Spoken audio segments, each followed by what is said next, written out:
Hello hi ನಮಸ್ಕಾರ. ಐಂಗಾರ್ foods ವತಿಯಿಂದ ಜಯರಾಮ್ ಮತ್ತು ಲತಾ ನಿಮ್ಮನ್ನು ನಮ್ಮ ಐಂಗಾರ್ ಫುಡ್ಸ್ ಚಾನೆಲ್ಗೆ ಸ್ವಾಗತಿಸ್ತಾ ಇದ್ದೀವಿ.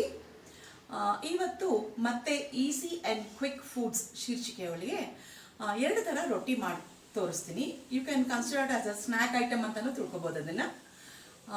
ಆ ಎರಡು ಥರ ರೊಟ್ಟಿನಲ್ಲಿ ಮೊದಲನೇ ನಾ ಮಾಡ್ತಿರೋದು ಅವಲಕ್ಕಿ ರೊಟ್ಟಿ. ಅವಲಕ್ಕಿ ರೊಟ್ಟಿ ಕೆಲವೊಬ್ಬರು ಅದನ್ನು ಪೋಹ ಅಂತಾರೆ ಅವಲಕ್ಕಿಗೆ. So you can call it as poha roti. ನೋಡೋಣ ಅದು ಹೇಗೆ ಮಾಡೋದು ಅಂತ. ಬಟ್ ಅದಕ್ಕಿಂತ ಮುಂಚೆ ನಮ್ಮ ಚಾನೆಲ್ ಯಾರ್ಯಾರು ನೋಡ್ತಾ ಇದ್ದೀರೋ ಪೂರ್ತಿ ವಿಡಿಯೋ ಕಡೆ ತನಕ ನೋಡಿ, ಲೈಕ್ ಮಾಡಿ, ಕಾಮೆಂಟ್ ಮಾಡಿ, ಶೇರ್ ಮಾಡಿ, ಮತ್ತು ಮರಿದೆ ಸಬ್ಸ್ಕ್ರೈಬ್ ಮಾಡಿ, ಮತ್ತು ಹೆಚ್ಚೆಚ್ಚು ಶೇರ್ ಮಾಡಿ. ನೀವು ಒಬ್ರಿಗಲ್ಲ, ಹೆಚ್ಚೆಚ್ಚು ಜನರಿಗೆ ಶೇರ್ ಮಾಡಿ. ನಿಮ್ಮ ಪ್ರೋತ್ಸಾಹ ನಮಗೆ ತೋರಿಸಿ. Thank you.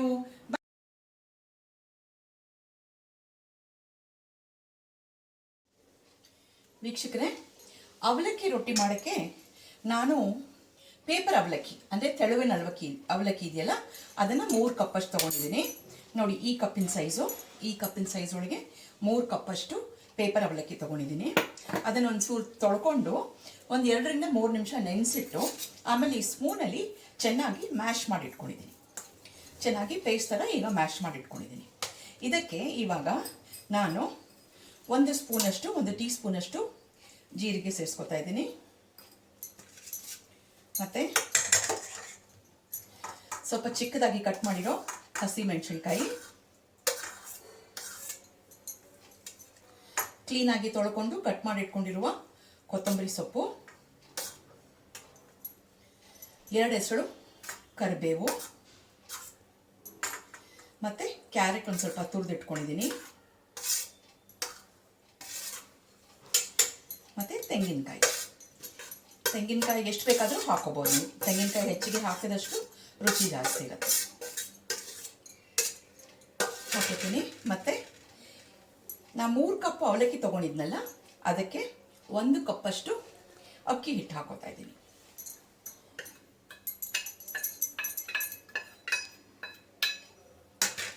ಮತ್ತು ರುಚಿಗೆ ತಕ್ಕಷ್ಟು ಉಪ್ಪು.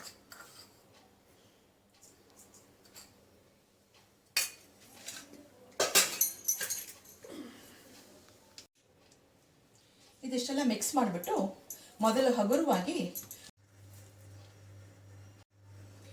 ಇವಾಗ ಸ್ವಲ್ಪ ನೀರು ಹಾಕ್ಕೊಂಡು ಕಲಿಸ್ಕೊತೀನಿ. ನೀರು ಬರೀ ಚಿಮ್ಕಿಸ್ಕೊತೀನಿ ಅಷ್ಟೆ. ತುಂಬ ನೀರು ಹೋದರೆ ಆಮೇಲೆ ನಿಮಗೆ ರೊಟ್ಟಿ ತಟ್ಟೋದು ಕಷ್ಟ ಆಗುತ್ತೆ.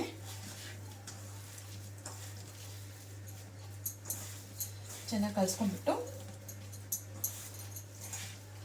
ಹಾಕಿರೋ ಮಿಶ್ರಣವೆಲ್ಲ ಚೆನ್ನಾಗಿ ಮಿಕ್ಸ್ ಆಗಬೇಕಲ್ಲ, ಅದಕ್ಕೋಸ್ಕರ ಚೆನ್ನಾಗಿ ಕಲಿಸ್ಕೊಳ್ಳಿ. ವೀಕ್ಷಕರೇ, ಒಂದು 2 ನಿಮಿಷ ಮುಚ್ಚಿಟ್ಟಿದೆ. ನೋಡಿ, ಮಿಶ್ರಣ ಹೀಗಾಗಿದೆ. ಇವಾಗ ಇದನ್ನು ಚಿಕ್ಕ ಉಂಡೆಗಳು, ನಿಮಗೆ ರೊಟ್ಟಿ ಯಾವ ಸೈಜ್ ಬೇಕು ನೋಡಿಕೊಂಡು ಆ ಸೈಜ್ ಉಂಡೆ ತೊಗೊಳ್ಳಿ. ಮತ್ತು ಒಂದು ಬಟರ್ ಪೇಪರ್ ಇಟ್ಕೊಂಡಿದ್ದೀನಿ.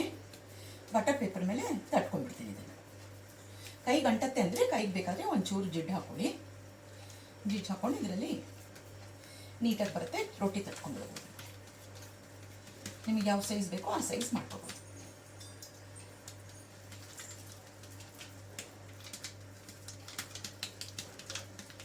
ಹೀಗೆ ಮಾಡಿಬಿಟ್ಟು ನಾನು ಈ ಕಡೆ ನನ್ನ ತವಾ ಬಿಸಿ ಆಗೋಕೆ ಇಟ್ಟಿದ್ದೀನಿ. ಇದರಲ್ಲಿ ಒಂದು ಸ್ವಲ್ಪ ತೂತುಗಳು ಮಾಡ್ಕೊಂಬಿಡಿ, ಸೊ ದಟ್ ಚೆನ್ನಾಗಿ ಬೇಯಲಿ ಅಂತ. ಮಧ್ಯದಲ್ಲಿ ನಾವೊಂದು 3-4 ತೂತು ಮಾಡ್ತೀನಿ. ತವಾ ಕಾದಿರ್ಬೋದು. ಈಗ ತವಾ ಮೇಲೆ ಹಾಕೋತೀನಿ. ನಿಮಗೆ ಇದನ್ನು ತವ ಮೇಲೆ ಹಾಕೋತಾ ಇದ್ದೀನಿ.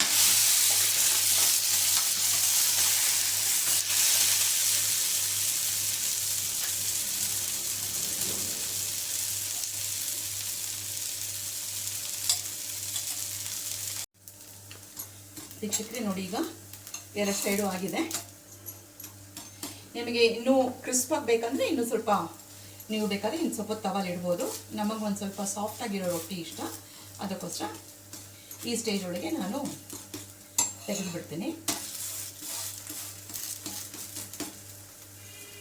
ಗ್ಯಾಸ್ ಸಿಮ್ ಮಾಡಿಬಿಟ್ಟು ತೆಗೆದುಬಿಟ್ಟು ಮತ್ತು ಇನ್ನೊಂದು ರೊಟ್ಟಿ ತಟ್ಕೊಳ್ಳೋಕ್ಕೆ ರೆಡಿ ಮಾಡ್ಕೊತೀನಿ. ಸ್ಕ್ವೇರ್ ಪ್ಲೇಟಲ್ಲಿ ರೌಂಡ್ ರೊಟ್ಟಿ. ವೀಕ್ಷಕರೇ ನೋಡಿ, ಈಗ ರೊಟ್ಟಿ ಮಾಡಿದ್ದೀನಿ ನಾನು. ಒಂದು 4-5 ರೊಟ್ಟಿ ಮಾಡಿದ್ದೀನಿ. ಎಷ್ಟು ಸಾಫ್ಟಾಗಿ ಬಂದಿದೆ ಅಂದರೆ ನೋಡಿ. ನಾನು ಈಗ ರೊಟ್ಟಿ ಮೇಲೆ ಬೆಣ್ಣೆ ಇಟ್ಕೊಂಡಿದ್ದೀನಿ ನೋಡಿ. ಮುರಿದು ತೋರಿಸ್ಬೇಕು ಅಂದರೆ ನಿಮಗೆ ಇಟ್ಸ್ ಸೂಪರ್ ಸಾಫ್ಟ್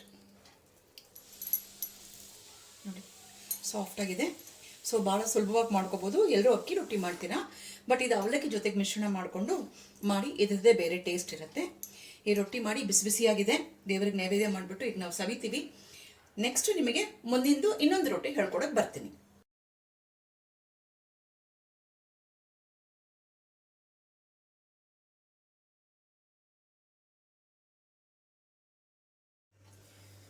ಇವತ್ತು ನಾನು ಮಾಡ್ತಿರೋ 2ನೇ ರೊಟ್ಟಿ ಅದೇನಂದರೆ ಜೋವರ್ ರೊಟ್ಟಿ, ಅಂದರೆ ಜೋಳದ ರೊಟ್ಟಿ. ಜೋಳದ ರೊಟ್ಟಿ ಅಂದರೆ ಉತ್ತರ ಕರ್ನಾಟಕದಲ್ಲಿ ಮಾಡ್ತಿರೋದು ತೆಳ್ಳಗೆ ಬರೋದು ಬಕ್ರಿ ಅಂತಾರಲ್ಲ, ಅದಲ್ಲ. ದಿಸ್ ಇಸ್ ಅಕ್ಕಿ ರೊಟ್ಟಿಗೆ ಭಾಳ ಕ್ಲೋಸ್ ಪ್ರಾಕ್ಸಿಮಿಟಿ ಇದೆ, ಆ ಥರದ್ದು ಜೋಳದ ರೊಟ್ಟಿ. ಅದು ಹೇಗೆ ಮಾಡೋದು ನೋಡೋಣ ಬನ್ನಿ. ಅದಕ್ಕೆ ನಾನಿವಾಗ 2 ಕಪ್ಪು ಜೋಳದ ರೊಟ್ಟಿ 2 ಕಪ್ಪು ಜೋಳದ ಹಿಟ್ಟು ತೊಗೊಂಡಿದ್ದೀನಿ. 1, 2 ಮತ್ತು ಅದ್ರ ಜೊತೆಗೆ 3 ಸ್ಪೂನಷ್ಟು ಅಕ್ಕಿ ಹಿಟ್ಟು, 3 ಟೇಬಲ್ ಸ್ಪೂನಷ್ಟು ಅಕ್ಕಿ ಹಿಟ್ಟು ತೊಗೊಂಡಿದ್ದೀನಿ.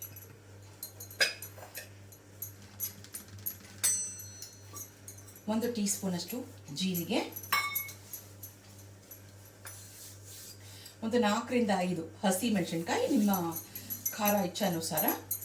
ಈ ಮೆಣಸಿನ್ಕಾಯಿ ಖಾರ ಇಲ್ಲ ಅಂತ ಹೇಳಿ 4-5 ತೊಗೊಂಡಿದ್ದೀನಿ ನಾನು. ಮತ್ತು ಕೊತ್ತಂಬರಿ ಸೊಪ್ಪು ಕ್ಲೀನಾಗಿ ತೊಳೆದು ಕಟ್ ಮಾಡಿ ಇಟ್ಕೊಂಡಿದ್ದೀನಿ. ಮತ್ತು ಫ್ರೆಶ್ ತೆಂಗಿನಕಾಯಿ ತುರಿ,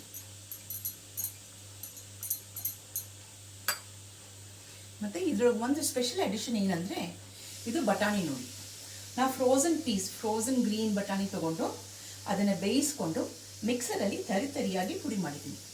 ನೀವು ಈ ಬಟಾಣಿ ಜಾಗದಲ್ಲಿ ಕಾಬುಲಿ ಚೆನ್ನ ಬರುತ್ತಲ್ಲ, ಕಾಬುಲಿ ಚೆನ್ನೂ ಓವರ್ನೈಟ್ ನೆನೆಸಿಟ್ಕೊಂಡು ಬೇಯಿಸ್ಕೊಂಡು ತರಿಯಾಗಿ ಪುಡಿ ಮಾಡ್ಕೋಬೋದು. ಅಥವಾ ಮಕ್ಕಳಿಗೆ ಈಗಿನ ಕಾಲದಲ್ಲಿ ಕಾರ್ನ್ ಭಾಳ ಇಷ್ಟನಲ್ಲ, ಕಾರ್ನ ಬೇಯಿಸ್ಕೊಂಡು ತರಿಯಾಗಿ ಪುಡಿ ಮಾಡಿಕೊಂಡು ಸೇರಿಸ್ಕೋಬೋದು. ಇದೇ ಇದರೊಳಗೆ ಸಮಥಿಂಗ್ ಡಿಫ್ರೆಂಟ್ ಟಚ್ ಇದೆ ಇದರೊಳಗೆ. ಇದು ಫ್ರೋಝನ್ ಪೀಸು ನಾನು ಹಾಕೋತಾ ಇದ್ದೀನಿ ಇವಾಗ. ಕಾರ್ನ್ ಅಂದರೆ ಸ್ವೀಟ್ ಕಾರ್ನ್. ಹೌದು, ಮುಸ್ಕಿನ ಜೋಳ ಅಂತಾರಲ್ಲ, ಮುಸ್ಕಿನ ಜೋಳ ಅಂತಾರಲ್ಲ ಅದಿತ್ತು. ಓಕೆ. ಮತ್ತು ಒಂದು ಅರ್ಧ ಟೀ ಸ್ಪೂನಷ್ಟು ಅರಿಶಿನ, ಮತ್ತು 1 ಟೀ ಸ್ಪೂನಷ್ಟು ಖಾರದ ಪುಡಿ. ನಾನಿಲ್ಲಿ ಕಾಶ್ಮೀರಿ ರೆಡ್ ಚಿಲ್ಲಿ ಪೌಡರ್ ತೊಗೊಂಡಿದ್ದೀನಿ. ಮತ್ತು ಒಂದು ಚಿಟಿಕಿ ಅಜ್ವಾನ್ ತೊಗೊಂಡಿದ್ದೀನಿ. ಅಜ್ವಾನ್ ಕೈಯಲ್ಲಿ ಚೆನ್ನಾಗಿ ಹಿಂಗೆ ನೈಸಾಗಿ ಮಾಡಿಕೊಂಡು ಅಜ್ವಾನ್ ಹಾಕ್ಕೊಂಡಿದ್ದೀನಿ. ಓಮ ಅಂತಾರಲ್ಲ ಅದು ಅಜ್ವಾನ. ಮತ್ತು ರುಚಿಗೆ ತಕ್ಕಷ್ಟು ಉಪ್ಪು. ಇದನ್ನು ಮೊದಲು ಇದರಲ್ಲಿ ಹಗುರವಾಗಿ ಮಿಕ್ಸ್ ಮಾಡ್ಕೊಂಡ್ಬಿಡ್ತೀನಿ. ಆಮೇಲೆ ಸ್ವಲ್ಪ ನೀರು ಹಾಕ್ಕೊಂಡು ಕೈಯಲ್ಲೇ ಕಲಿಸ್ಕೊತೀನಿ. ಕೈಯಲ್ಲಿ ಕಲಿಸ್ಕೊಂಡ್ರೆ ನಮಗೆ ಯಾವ ಕನ್ಸಿಸ್ಟೆನ್ಸಿ ಬೇಕು ಅಂತ ಆ ಫೀಲ್ ಬರುತ್ತೆ. ಮಾಡಿಬಿಟ್ಟು ಆಮೇಲೆ ತಟ್ಟೋಣ.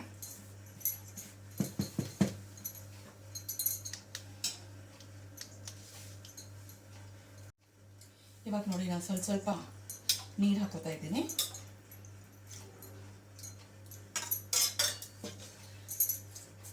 ಕೈಯಲ್ಲಿ ಕಲಿಸ್ಕೊಡೋದು ಒಳ್ಳೆಯದು.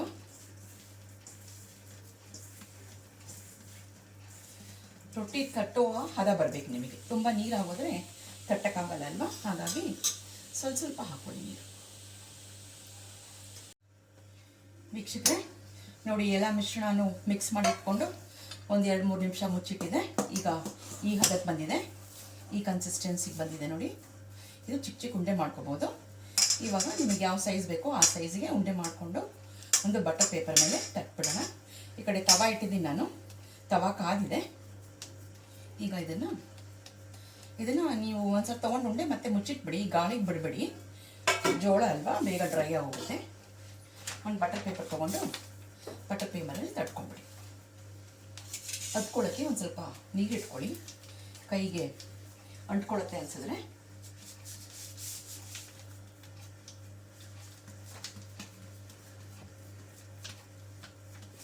ನಿಮಗೆ ದಪ್ಪ ಬೇಕಾದರೆ ದಪ್ಪ, ತೆಳ್ಳಗೆ ಬೇಕಾದರೆ ತೆಳ್ಳಗೆ, ಹಾಗೆ ಮಾಡ್ಕೋಬೋದು. ಮತ್ತು ಇದಕ್ಕೆ ನಾನು ಬರೀ ಬಟಾಣಿ ಹಾಕಿದ್ದೀನಿ. ನೀವು ಬೇಕಾದರೆ ಬೇರೆ ತರಕಾರಿಗಳು ಹಾಕೋಬೋದು. ಅಂದರೆ ಕ್ಯಾರೆಟ್ ತುರ್ಕೊಂಡು ಹಾಕೋಬೋದು, ಆಲೂಗೆಡ್ಡೆನ ತುರ್ಕೊಂಡು ಹಾಕೋಬೋದು, ಕ್ಯಾಪ್ಸಿಕಮ್ಮು ಸಣ್ಣ ಕಟ್ ಮಾಡಿ ಅಥವಾ ತುರಿದ್ಬಿಟ್ಟು ಹಾಕಿ. ನೀವು ಯಾವ ತರಕಾರಿ ಬೇಕಾದರೂ ಹಾಕ್ಬೋದು. ಮತ್ತು ಕಾಳುಗಳು ಅಷ್ಟೇ, ಯಾವ ಕಾಳಾದರೂ ಓವರ್ನೈಟ್ ನೆನೆಸ್ಬಿಟ್ಟು ಸಾಫ್ಟ್ ಆದಮೇಲೆ ಬೇಯಿಸ್ಕೊಂಡು ಮಿಕ್ಸರಲ್ಲಿ ಸ್ವಲ್ಪ ತರ್ತರಿಯಾಗಿ ಮಾಡಿದ್ರೆ ಪ್ರೋಟೀನ್ ರಿಚ್ ಬ್ರೇಕ್ಫಾಸ್ಟ್ ಆಗುತ್ತೆ ನಿಮಗೆ. ಬ್ರೇಕ್ಫಾಸ್ಟಾ ಸ್ನ್ಯಾಕಾ ಏನಾದರೂ ಸರಿ, ಇಟ್ ಬಿ ಪ್ರೋಟೀನ್ ರಿಚ್. ಉಳ್ಳಾಗಡ್ಡಿ ಅಂದರೆ ಈರುಳ್ಳಿನೂ ಹಾಕ್ಬೋದಲ್ವಾ? ಹಾಕೋಬೋದು. ಈರುಳ್ಳಿ ಫೈನ್ ಚಾಪ್ ಮಾಡಿಕೊಂಡು ಹಾಕೋಬೋದು. ಬಟ್ ನಾವು ಇಲ್ಲಿ ಇದಕ್ಕೆ ಈರುಳ್ಳಿ ಹಾಕಿಲ್ಲ. ಒಂದು 4-5 ತೂತುಗಳು ಮಾಡ್ಕೊಳ್ಳಿ. ಮತ್ತು ತವಾ ಮೇಲೆ ಹಾಕೋಬೇಕು. ಇವಾಗ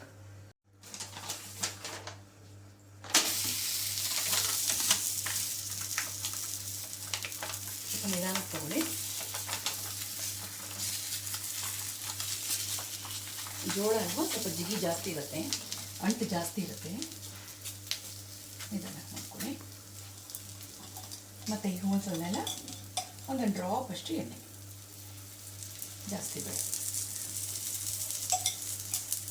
ಮತ್ತು ಬೆಂಗಳೂರು ಮಂದಿಗೆ ಜೋಳದ ರೊಟ್ಟಿ ಮಾಡಿ ಅಷ್ಟೊಂದು ಅಭ್ಯಾಸ ಇರಲಿಕ್ಕಿಲ್ಲ, ಕಮ್ಮಿನೇ ನಾವುಗಳನ್ನು ಮಾಡೋದು. ಬಟ್ ಈ ಥರ ಇದು ಅಕ್ಕಿ ರೊಟ್ಟಿ ಥರನೇ ಅಲ್ವಾ?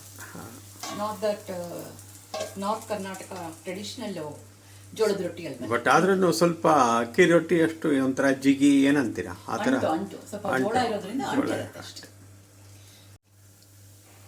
ಒಂದು 2 ಮಿನಿಟ್ಸ್ ಆಗಿದೆ. ಈಗ ಫ್ಲಿಪ್ ಮಾಡೋಣ, ತಿರ್ಗಿಸ್ ನೋಡೋಣ.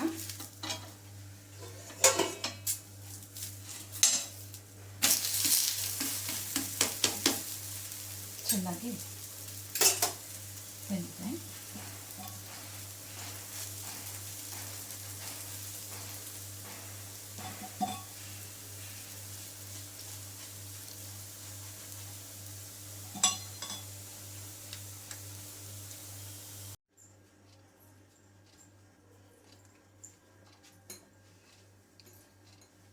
ಜೋಳದ ರೊಟ್ಟಿ